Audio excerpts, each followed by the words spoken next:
Hace unos días se produjo la entrada de tropas israelíes en Egipto. La crisis de Suez irrumpe dramáticamente en las noticias nuevamente, ya que Israel ha invadido Egipto. ¿Era esa una situación peligrosa? ¿Era probable que condujera a un estallido generalizado en el Medio Oriente? Según el juicio del gobierno, lo era. En cuestión de horas, las principales columnas israelíes avanzan hacia el canal. Gran Bretaña y Francia reaccionaron de inmediato con un ultimátum: detengan los combates o intervendremos. ¿Era probable que pusiera en peligro los intereses británicos e internacionales? Lo era. Sin previo aviso, Israel ataca. El general Moshe Dayan, comandante en jefe, ordena a los tanques entrar en acción. Las patrullas israelíes realizan un registro casa por casa, verificando identidades para protegerse contra infiltraciones hostiles. Parece que Israel ha logrado destruir las bases en Saña y Gaza. El Medio Oriente.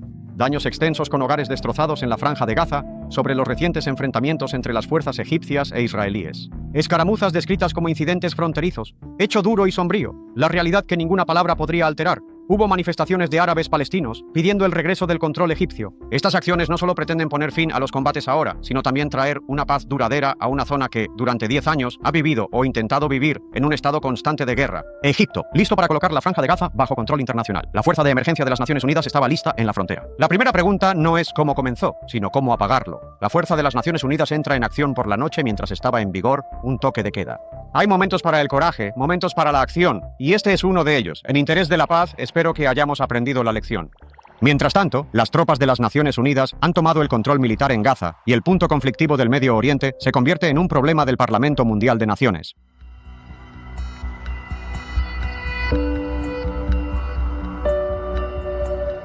Antes de Números y Culpas, un marco, Gaza, a principios de noviembre de 1956, era un lugar administrado.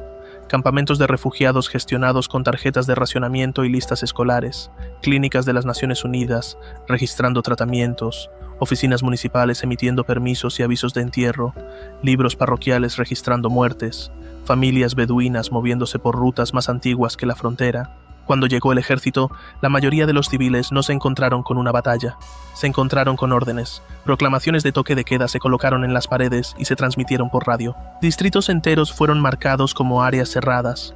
El movimiento después de horas establecidas requería un permiso sellado. El lenguaje sonaba burocrático. La consecuencia era directa: ser visible, ser controlable, salirse de la norma y arriesgarse a ser disparado. Del toque de queda surgió el cribado. En papel, significaba identificación y cuestionamiento. En la práctica, significaba convocatorias al aire libre. Se les dijo a las personas que dejaran sus hogares y se reunieran en patios escolares, cruces, campos abiertos. Las filas se formaron no una vez, sino repetidamente durante el mes. Hombres separados de niños y ancianos. Mujeres y niños se mantenían al margen o eran llevados más tarde. Se revisaron documentos, se leyeron nombres, un permiso faltante, una dirección que no coincidía, un rumor susurrado a 2 calles de distancia. Cualquiera de estos podría ser suficiente. Los señalados fueron llevados a puntos de retención, aulas, patios, corrales improvisados. Algunos regresaron después de horas, algunos después de días, algunos no regresaron. Los sobrevivientes describieron más tarde las esperas, de pie bajo el sol o el frío desde la mañana hasta la noche, escuchando nombres que significaban liberación o desaparición. Este método aterrizó en un sistema ya bajo presión. La capacidad hospitalaria había colapsado durante la ocupación, los heridos yacían en el suelo. Las morgues se llenaban más rápido de lo que podían ser despejadas. Los comités de mezquitas llevaban hielo para ralentizar la descomposición. Las familias cavaban tumbas apresuradas. Incluso la UNRWA admitiría más tarde que sus listas de muertos nunca podrían estar completas, porque muchos fueron enterrados antes de poder ser identificados. Los informes de campo de las Naciones Unidas del mismo mes notaron la misma brecha. Entierros realizados antes de que los nombres pudieran ser ingresados en el registro. La densidad de Gaza multiplicó el daño. En un territorio ya lleno de refugiados, un toque de queda no solo silenciaba una ciudad, vaciaba campamentos enteros. Un cribado destinado a aislar a unos pocos sospechosos arrasó barrios enteros. Las familias esperaron días sin noticias. Piensa en eso por un momento. Campamentos enteros formados en filas, comunidades enteras reducidas al silencio por una sola verificación de permisos. Y no solo eran los habitantes del sur de Rafah. Las familias beduinas fueron expulsadas de una franja costera en nombre de la seguridad fronteriza, perdiendo tierras de pastoreo y la movilidad que las mantenía vivas. Los secretarios parroquiales en Gaza registraron grupos repentinos de entierros.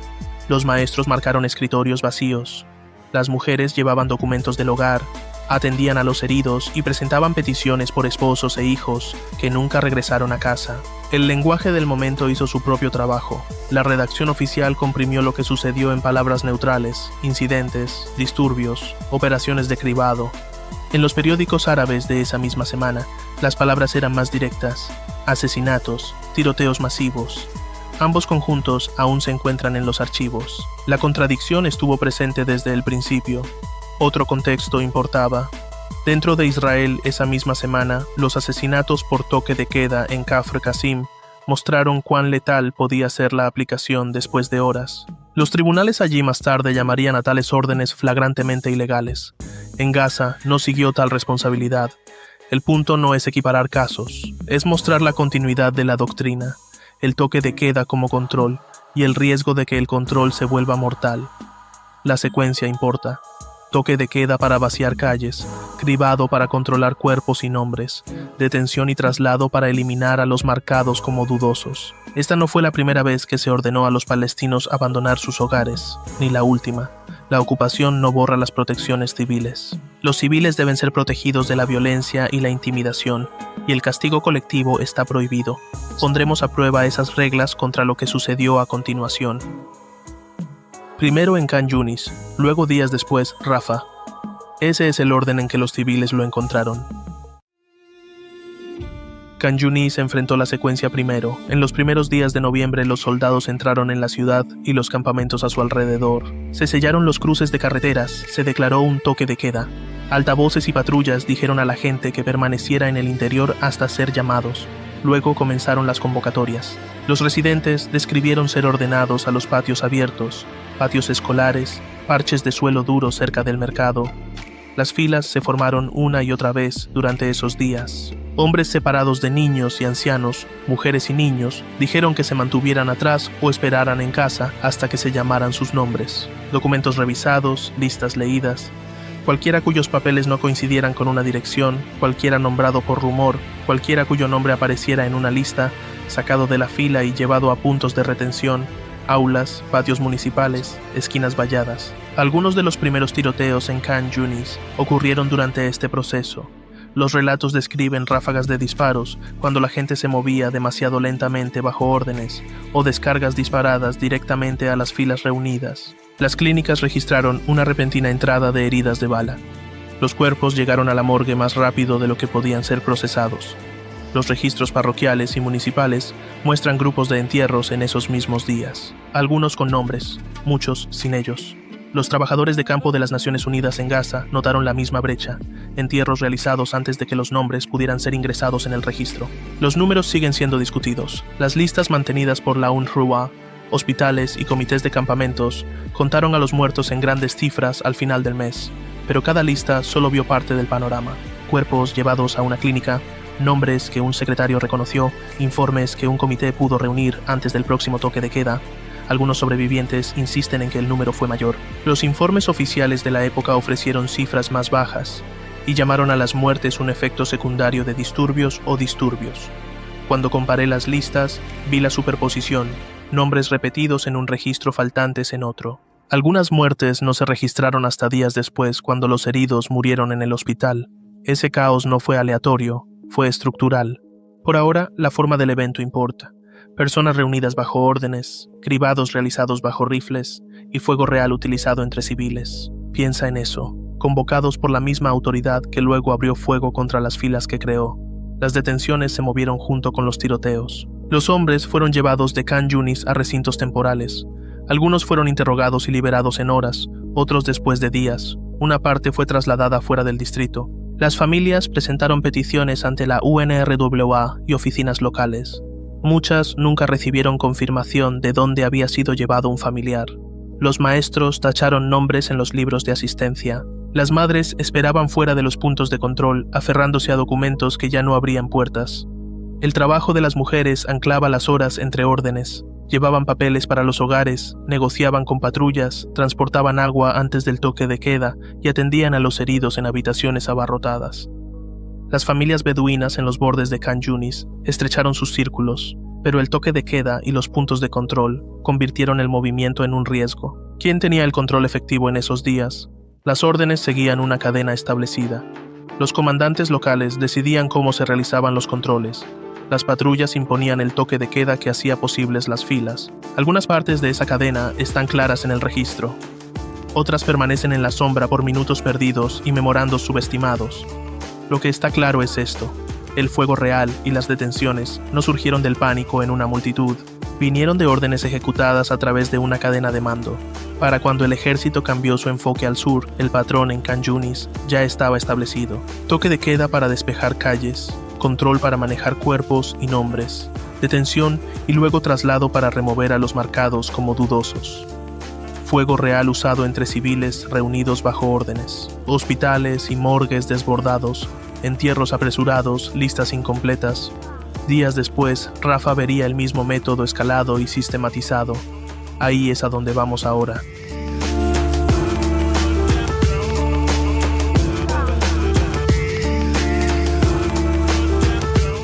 Días después de Khan Yunis, la misma secuencia se desarrolló en Rafah, pero aquí fue más grande, más deliberada y más burocrática. Rafah se encontraba en el extremo sur de la franja, un pueblo rodeado de campamentos de refugiados y asentamientos beduinos. También era el punto más cercano a la frontera del Sinaí, y para noviembre de 1956, las fuerzas israelíes lo veían como un lugar para asegurar mediante control absoluto. Se emitieron las órdenes: toque de queda impuesto, áreas selladas y la población convocada al aire libre. Esta vez los controles no estaban dispersos por las calles, barrios enteros fueron vaciados de una vez. Los testigos recordaron a miles reunidos en campos abiertos, patios escolares y recintos. Las filas se extendían por horas bajo el sol. Los hombres eran separados en sus propias filas. Mujeres y niños esperaban en los bordes con documentos y comida. Los niños se aferraban a sus madres mientras se leían los nombres. Los soldados revisaban papeles contra listas. Los empleados tomaban notas. Las personas eran marcadas para interrogatorio o llevadas. Las detenciones en Rafah no fueron solo temporales. Cientos fueron trasladados fuera del distrito. Algunos a campos de detención más adentro de Gaza. Otros cruzaron al Sinaí. Otros desaparecieron completamente del registro. Las familias presentaron peticiones. Algunos detenidos regresaron días después. Otros nunca volvieron. Las bajas aumentaron aquí también. Informes de clínicas y comités hablan de disparos en las multitudes, de personas colapsando en las filas, de cuerpos llevados antes de poder ser identificados. Hospitales en Rafah y Ciudad de Gaza desbordados. Trabajadores de las Naciones Unidas en el terreno notaron el mismo patrón que habían visto en Khan Yunis. Entierros realizados antes de que los nombres pudieran ser registrados. Los números nuevamente son disputados. Comités de campamentos y oficinas de la UNRWA contaron grandes totales al final del mes. Los informes israelíes hablaban de muchas menos muertes y enmarcaban la operación como una medida de seguridad necesaria. Lo que destaca en Rafah es la escala. Donde Khan Yunis fue repentino y violento, Rafah muestra el método aplicado como una plantilla. Toque de queda declarado, poblaciones enteras convocadas, filas masivas controladas, detenidos procesados, registros anotados, todo bajo la sombra de la fuerza. Seguía volviendo a la documentación aquí. Portapapeles, registros, listas, por sí solos parecen administración. En Rafah se convirtieron en parte de la maquinaria de violencia. Y esa violencia no fue incidental. Requirió planificación, recursos y aprobación. El derecho internacional prohíbe la transferencia de civiles fuera del territorio ocupado. Sin embargo, Rafah vio a cientos cruzar la frontera.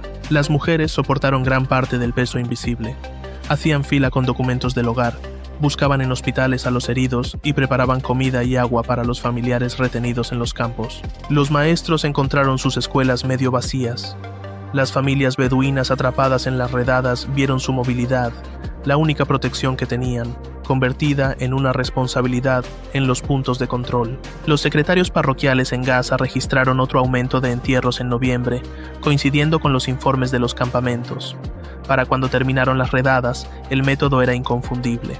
Toque de queda, control, detención, traslado, disparos en las filas, hospitales y morgues abrumados, entierros apresurados y no registrados, familias sin respuestas. Khan Yunis había sido el primer impacto.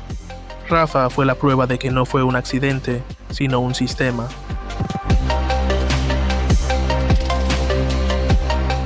También fue donde los controles se convirtieron en una máquina de desapariciones cuando barrios enteros fueron llamados a los campos. Las filas no terminaron cuando las multitudes se fueron a casa. Cientos de hombres fueron separados y llevados a sitios de detención, algunos interrogados y liberados el mismo día, otros mantenidos bajo vigilancia durante días. Una parte fue sacada de Rafah por completo. El traslado dividió familias sin aviso. Los detenidos fueron enviados a recintos más adentro de Gaza, a campamentos en el Sinaí o a instalaciones más allá de la franja. Algunos reaparecieron semanas después, muchos no lo hicieron. Las familias presentaron peticiones ante la UNRWA y la Cruz Roja. Las respuestas cuando llegaban eran a menudo formulaicas: no en la lista, no hay información disponible. Los archivos de campo del Comité Internacional de la Cruz Roja de ese mes registraron el mismo patrón: peticiones registradas, búsquedas iniciadas, respuestas inconclusas. No era solo silencio, era un silencio burocrático, elaborado en escritorios de autoridad. Los maestros marcaban nombres ausentes, luego trazaban líneas a través de ellos cuando los días se convertían en semanas. Para las familias beduinas, las redadas significaron más que hombres perdidos. La expulsión de las tierras de pastoreo en el borde de Rafah cortó rutas que definían la supervivencia. Su movilidad se convirtió en una responsabilidad. Sus peticiones a menudo nunca llegaban a los escritorios donde se tomaban decisiones. Los números permanecen borrosos. La UNRWA y los comités de campamentos registraron cientos de detenidos. Al final del mes, muchos aún no habían sido contabilizados. Los informes israelíes hablaban de interrogatorios breves y liberaciones rápidas, con solo un pequeño número trasladado. Los despachos de prensa hablaban de arrestos masivos y castigo colectivo. Más tarde, el debate de las Naciones Unidas citó estas detenciones explícitamente, incluso cuando las cifras siguen siendo discutidas. Cada versión reflejaba la posición de su autor, ninguna canceló a las otras. La ausencia misma se convirtió en el hecho con el que los civiles vivían: camas vacías, escritorios vacíos, comidas no consumidas, papeles archivados y sin respuesta, niños esperando en las puertas a padres que no regresaron. Piensa en eso. Ausencia tan común que se volvió rutina, pero cada ausencia era una persona. La ley no está en silencio aquí. La detención bajo ocupación debe seguir reglas claras. Se debe dar la razón, nombrar a la persona, informar a la familia. Las transferencias fuera del territorio ocupado están explícitamente prohibidas. El castigo colectivo está prohibido. Las peticiones y registros de Rafah y los silencios dentro de ellos muestran cómo se rompieron esas reglas. Casi 10 años de experiencia han enseñado la lección de que las decisiones de este Consejo con respecto a Israel y sus vecinos árabes son lentas en surtir efecto, pero la situación que enfrentamos todos es de la más inmediata urgencia. A menos que se tomen medidas de inmediato, y por inmediato me refiero a unas pocas horas, creemos que el canal puede quedar fuera de operación y que la lucha puede extenderse fuera de la península del Sinaí. Cuando terminaron las redadas, Rafah no solo quedó con entierros y heridas, sino con nombres ausentes de todo tipo de listas. Las listas que se mantuvieron, las listas que se prometieron y las listas que nunca se escribieron. Lo que sucedió en Khan Yunis y Rafah no solo se libró en el terreno, también se libró en palabras. En los periódicos árabes de ese noviembre, el lenguaje era crudo. Los titulares hablaban de tiroteos masivos, represalias y asesinatos de civiles. En la prensa hebrea, la redacción se suavizaba. Dabar describió disturbios en Gaza. Otros informes hablaban de incidentes y operaciones de seguridad. Los servicios de noticias internacionales llevaban ambas versiones. Despachos de Reuters y AFP citaban cientos de muertos. Informes israelíes insistían en que las muertes ocurrieron en enfrentamientos con alborotadores. El monitoreo de la BBC captó la contradicción en tiempo real. Radio Cairo transmitió sobre masacres en campamentos de refugiados. Israel describió medidas necesarias para restaurar el orden. Lo que me impactó al leerlas lado a lado fue cómo dos radios podían contar al mundo historias opuestas sobre las mismas calles en el mismo día. Las Naciones Unidas añadieron otra capa de lenguaje. El personal de campo de la ONU usó la frase "incidentes en Gaza" en sus informes. Para cuando el debate llegó a la Asamblea General, la redacción era aún más deliberada. Eventos lamentables, bajas civiles resultantes de medidas de seguridad. Al mismo tiempo, el personal de la UNRWA en los campamentos mantenía listas de fallecidos y escribía en silencio que sus registros nunca estarían completos. El silencio no solo era sobre palabras, también era sobre omisión. La censura israelí restringió la cobertura dentro de Gaza. Los corresponsales extranjeros estaban confinados a breves comunicados. Los puntos de discusión del gabinete advertían contra reconocer altas bajas civiles, enmarcando las acciones en cambio como revisiones para infiltrados. Ese silencio estaba estructurado, diseñado para proteger la política en lugar de a los civiles. También había voces disidentes. Un puñado de periodistas y políticos israelíes argumentaron que disparar contra multitudes de civiles no podía excusarse como revisión de seguridad. Sus advertencias no cambiaron la política, pero permanecen en el registro, prueba de que incluso en ese momento, la línea entre seguridad y atrocidad era visible. Para los civiles en Gaza, el lenguaje no era abstracto. Enterrar vecinos sin nombres y luego leer sobre disturbios era otra herida. La pérdida se vivía en hogares y escuelas. En la prensa se reformulaba, suavizaba o negaba. Piensa en eso por un segundo. Llorar a un hermano o hijo cuando... y luego escucharlos mencionados como si fueran alborotadores, y la ley no permite que el eufemismo borre la responsabilidad. Las protecciones internacionales para civiles se aplican ya sea que un informe los llame alborotadores o refugiados. El deber de salvaguardar sigue siendo el mismo. Cuando ponemos estas palabras y silencios junto a los relatos de campo, el patrón es claro. La violencia se cometió a plena vista, pero también se moldeó, minimizó y disputó en el lenguaje.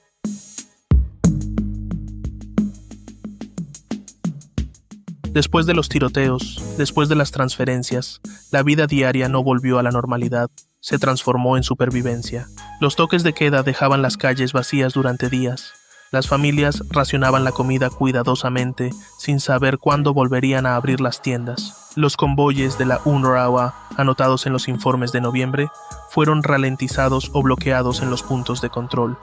Eso no era confusión logística, era control deliberado, convirtiendo la comida en una ficha de negociación. Las mujeres llevaban permisos a través de patrullas para buscar harina o agua. Algunas fueron devueltas, algunas fueron dejadas pasar. Cada viaje era un riesgo. Los niños esperaban junto a sus madres en las puertas, aferrando latas vacías. En los campamentos, las aulas quedaron en silencio. Los maestros marcaban filas de escritorios vacíos, algunos temporales, otros permanentes. Las lecciones se detuvieron no solo por la falta de niños, sino porque los toques de queda cerraron las escuelas por completo.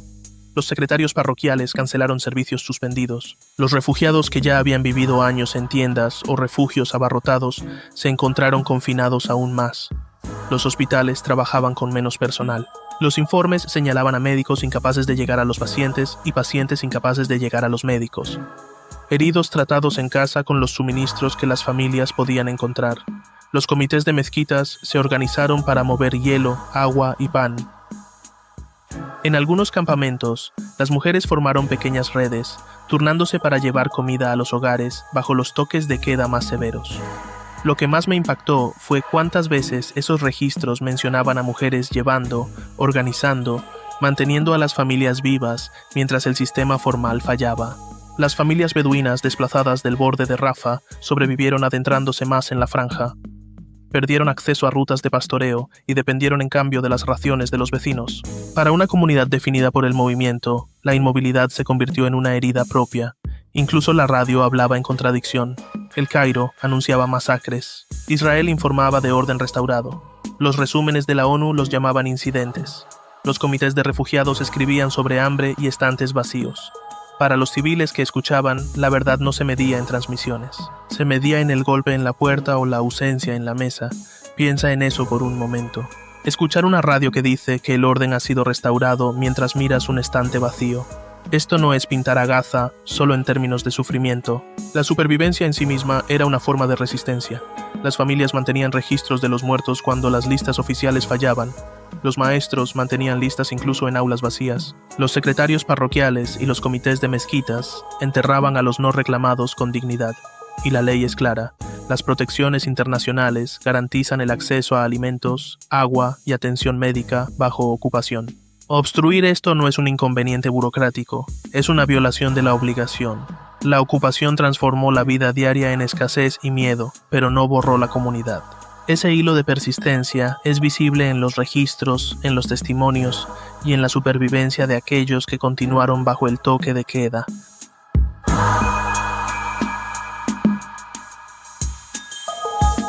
Cada toque de queda, cada revisión, como cada desaparición, descansaba en una cadena de órdenes. Para entender Khan Yunis y Rafah, tenemos que seguir esa cadena no solo hasta los campos, sino hasta los gabinetes, ministerios, a los salones internacionales. En la base estaban las patrullas y los oficiales subalternos. Hacían cumplir las horas de toque de queda, llevaban a las familias a las filas, decidían quién se movía demasiado lento, quién era apartado y quién era llevado. Por encima de ellos estaban los comandantes de compañía y batallón. Los registros de campo y los relatos de sobrevivientes muestran que ellos elegían cómo se desarrollaban las revisiones, si convocar a barrios enteros a la vez, si usar fuego real como advertencia, cómo se procesaban o transferían los detenidos. Pero los tiroteos y detenciones de noviembre de 1956 no surgieron solo de la improvisación en el campo, siguieron un clima de política establecido en la cima. Las actas del gabinete de la dirección de Israel mostraban debates sobre cómo enmarcar Gaza en el extranjero, no sobre cómo proteger a los civiles. Los puntos de discusión circulados a los diplomáticos les instruían hablar de revisión de infiltrados e incidentes. Las bajas civiles se reconocían en privado, pero se minimizaban o negaban en público. Y esto no era solo una historia israelí. Gaza en noviembre de 1956 estaba dentro de la crisis de Suez. Gran Bretaña buscaba mantener el canal. Francia quería castigar a Nasser por apoyar la independencia argelina.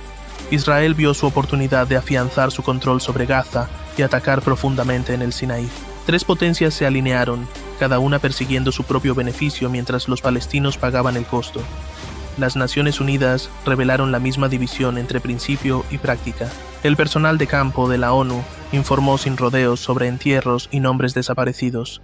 Sin embargo, en Nueva York, esas líneas se suavizaron en eventos lamentables y medidas de seguridad. Lo que me impactó al leer esos debates fue cuánto se perdió de verdad en la traducción, no perdido por accidente, sino suavizado deliberadamente. El Comité Internacional de la Cruz Roja registró peticiones y búsquedas, pero no pudo obligar a obtener respuestas. La UNRWA enumeró a los muertos y heridos, pero no tenía poder para proteger a los vivos. Las instituciones notaron el sufrimiento, pero las estructuras por encima de ellas eligieron la cautela sobre la confrontación. Dentro de Israel existían voces disidentes, periodistas, políticos y ciudadanos judíos que se oponían al militarismo sionista y advertían de la atrocidad. Sus palabras permanecen en el registro, prueba de que la violencia no era invisible, pero fueron marginados. Las élites sionistas continuaron y la sociedad en general, a través del silencio, la creencia o el miedo, permitió que el sistema funcionara. La responsabilidad, por lo tanto, se distribuye en capas. Recae en la patrulla que apretó el gatillo, recae en el comandante que aprobó el fuego real, recae en el gabinete que ordenó la ocupación y negó su costo.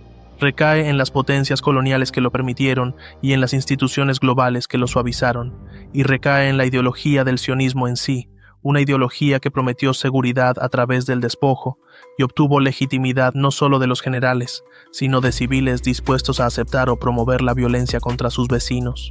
Para los palestinos en Gaza, la rendición de cuentas no era abstracta.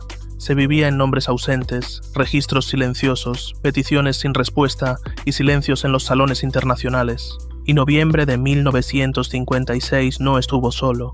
Se situó dentro de un patrón más largo de política sionista, removiendo a los palestinos de sus hogares, controlando su movimiento, negando sus pérdidas y recastando su realidad como incidentes. Piensa en eso por un momento. Una masacre reformulada como un incidente, una desaparición descartada como no en la lista. Esas palabras también eran parte de la violencia. El registro de Khan Yunis y Rafah lo muestra claramente. Lo que sucedió no fue accidental. Fue política, fue colaboración, fue permitido. Gaza, noviembre de 1956. Toque de queda, revisión, detención, traslado. Nombres en listas se convirtieron en vidas en el limbo. Trabajé a partir de registros, testimonios y documentos oficiales triangulados a través de fuentes independientes. Luego pasamos a 1967.